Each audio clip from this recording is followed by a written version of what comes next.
Alright, good afternoon, my beautiful grade 10s. Welcome back to another video. Alright, so we are going to be learning about trig graphs or trig functions, okay? Okay, so I'm just going to jump straight in. So the first one we're going to deal with is we're going to deal with sine, okay? Not sin, okay? Jesus paid for all of our sins. We don't have to talk about it anymore, right? It's sine, okay? So this is going to look something like this. So once we draw it, it's going to look something like this. Okay, it's a little squiggle. Okay, it looks something like that. Okay, so now let's see how that comes to be. Okay, so if you take sine, okay, and you put on your calculator, you press sine, and in those brackets you put 0. What do you get? Press equals, you say 0. Now, if I do the same thing, I say sine, okay, and I put 90 in, right, you're going to get 1. Very good. Okay, if I take 180 and I put it in there, you're going to get 0. And if I take 270 and I put it in there, right, you're going to get negative 1. Okay, and if you take 360 and you put it in there, what you're going to get? 0. Very good. Okay, so now let's put these points on our graph. Okay, so if we look at our Cartesian plane here, okay, we've got y and we've got our x. Okay, and now on my x, can you see we are now in degrees? Okay, degrees. Okay, good thing to note. Right, so I took the first point, so 0 and 0, so I'm 0 for x. Okay, and this is going to be my y value. Okay, all of these values here at the bottom are my y values. Okay, so my x is 0, my y is 0. So let's go plot that point. 0 and 0 there. Okay, I can even label it. Okay, so I can say 0 and 0 there. Okay, then, sorry, other way. Alright, so now I've got x is 90. So when x is 90, my y is 1. Okay, so I go to x is 90, y is, I'm going to make this my 1. Okay, okay, that's 1. So that over there is going to be my point. Okay, so x is 90. Okay, and my y is 1. Okay, and I can label that point 90 and 1. Okay, then the next one there, we've got 180 and 0. Okay, so we've got 180 and 0. Okay, and then I've got 270 and minus 1. 270 and minus 1. Okay, my minus 1 is over there. Okay, I can label that 270 and minus 1. Right, and I've got 360 and 0. Okay, it's 360 and 0 over there. Alright, okay, and now I'm just going to join those points together. Okay, I'm going to join those. Alright, make a nice curl. Alright, try there. Ooh, I missed it a little bit, but that's fine. Okay, and that's what the basic sine graph looks like. Okay, so we've got our points. Okay, please, please, please, you guys need to label these points over here. Okay, your maximum point. Okay, so the graph doesn't go over this point. It never goes past 1. Okay, there's no value here to the graph isn't here up there. Okay, so it doesn't go past 1. And then it doesn't go below negative 1. Can you see there's nothing here underneath? Okay, the graph is all above there. Okay, there's nothing above 1. The graph is everything below that. Okay. Alright.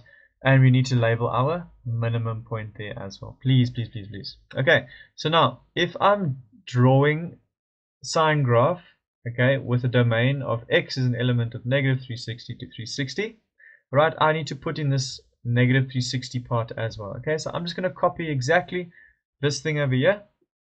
Okay, what I'm going to do, I'm going to copy it. I'll say copy, paste, right, and I'm just going to put it down over there. And it should fit almost exactly. There we go. Okay, same points. Okay, now over here we've got 270, negative 270, and positive 1. Okay, so changed a little bit.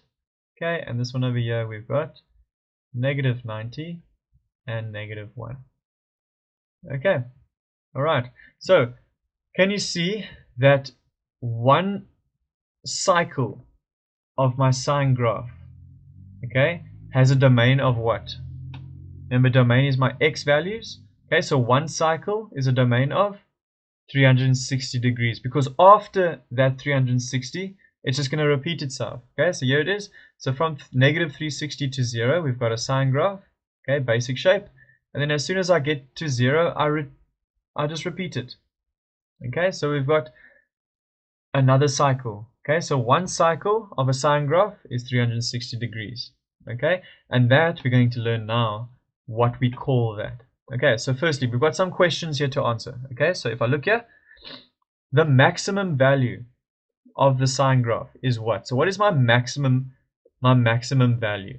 Okay, so if I look at the sine graph, okay, and I'm looking at all my y values. Okay, so I'm looking here at my y values. Okay, what is the maximum value of this graph? What number does this graph not go past? Yes, it doesn't go past +1. Can you see that my graph is in between this dotted line at the top, okay, and this dotted line at the bottom? Okay, can you see that?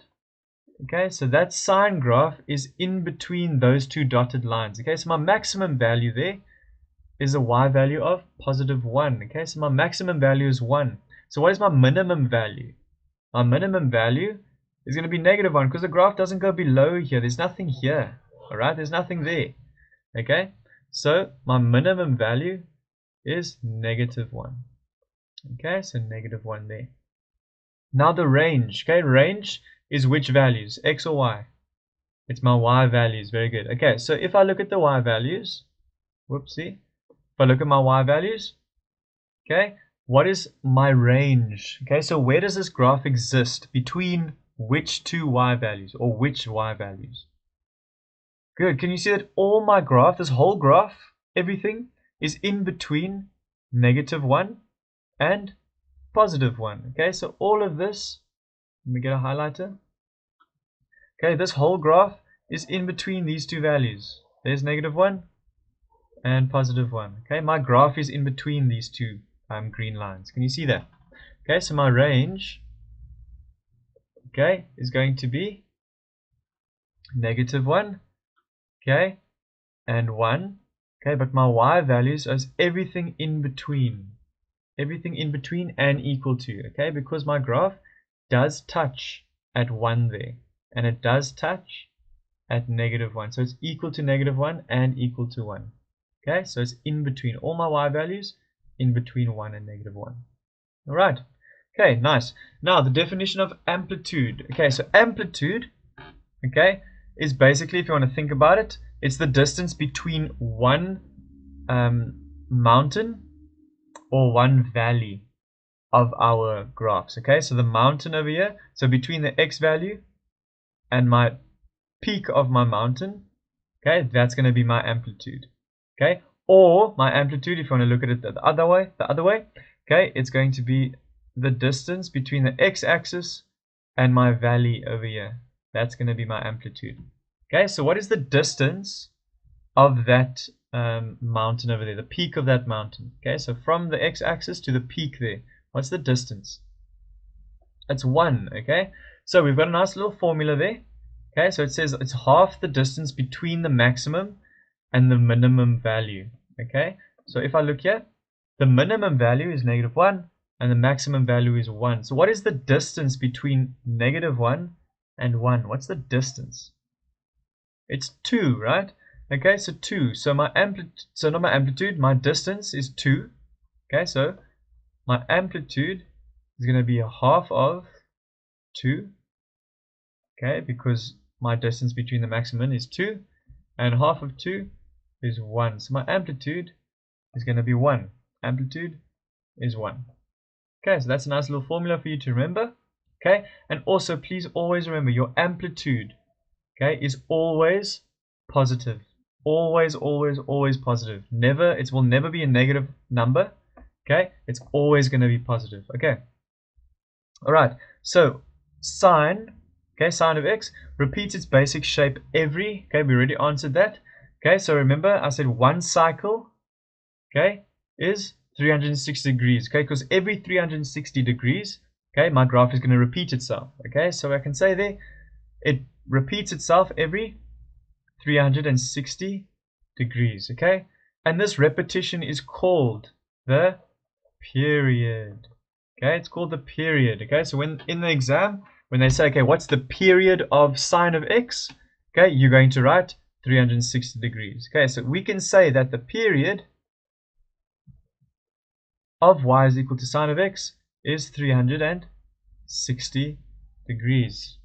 Okay, so let's just revise what we learned today. Okay, so we learned about our sine graph. Okay, so there's the basic shape. Okay, let me just make it a little bit bigger.